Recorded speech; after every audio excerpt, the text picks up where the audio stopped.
Brace nema među nama. Nevjerojatno. Izdvojit ću samo nekoliko rečenica iz njegove biografije. Fakultist Željko Klepač, jedan od najistaknutijih solista simfonijskog orkestra Hrvatske radiotelevizije, umro je u Zagrebu u 55. godini. Rođen je u izrazito glazbenoj obitelji. Oba njegova roditelja bili su vrsni, proslavljeni glazbeni umjetnici. Otac Rudolf Klepač bio je profesor fagota na svjetski poznatom Mozarteumu, na kojem je djelovao gotovo cijeli svoj život. Majka, Ruža Cvjetičanin, bila je najpoznatija operetna diva Zagreba, koju je poznati skladatelj Franz Lehar napisao zahvalnicu. Roditelji Željka Klepača cijelog su života živjeli u skladnom, glazbeno obojenom braku, a tako su obiteljsku tradiciju nastavili Željko i njegova supruga Ester, također glazbena umjetnica. U Pavlovom Markovcu je Klepač kod profesora Kavalinija učio klarinet. S 13 ili 14 godina počela ga je imati potpuno drugačija vrsta glazbe, pa tako postao rock glazbenik. Neki Zagrepčani ga pamte jer je svirao solo gitaru i pjevao u grupi Mladi lavovi. To mi je razdoblje doista ostalo u prekrasnoj uspomeni, pa ponekad čak i danas pomislim da sam u stvari rocker u duši. I danas, kada sam loše raspoložen, tužan ili depresivan, volim uzeti gitaru u ruke i zasvirati rock and roll. To je moja muzikoterapija, govorio je Braco Klepač.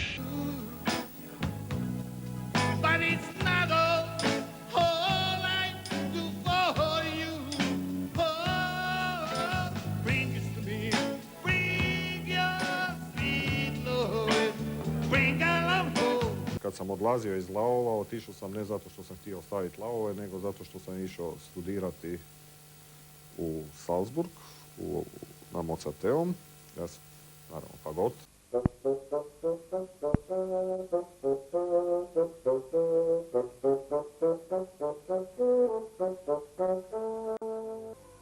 Pričali su mi da sam već sa 2 godine, dakle, kod dvogodišnjak sam volio slušati tatu dok vježba.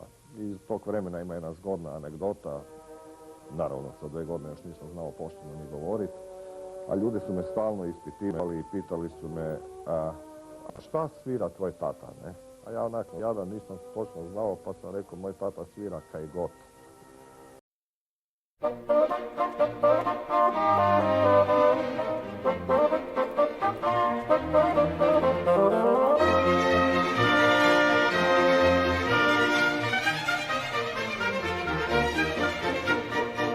Osim kao glazbenik, Željko Klepač neumorno je humanitarno djelovao, pomažući brojne akcije za najugroženije članove društva. Te je 8 godina bio predsjednikom Saveza društva distrofičara Hrvatske. Pazite, ja sam do prije 1,5 dana živio koji svi mi ostali ljudi. Kad bi vidio invalida, prođem sa žalim se i zaboravim. Potrudio sam se, napravio sam u jezgrenom zavodu jedan dobrotvorni koncert i kupili si kolica, ne? I čovjek je postao pokretan, ne? I onda sam ušao zapravo u jedan taj svijet tih ljudi koji ja nisam poznao, ne?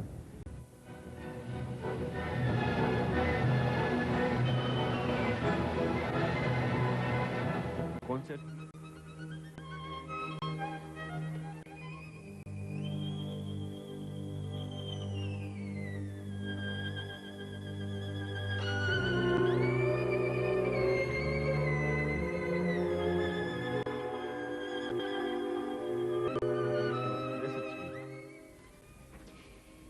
Pa onako, da čovjek ostane bez riječi.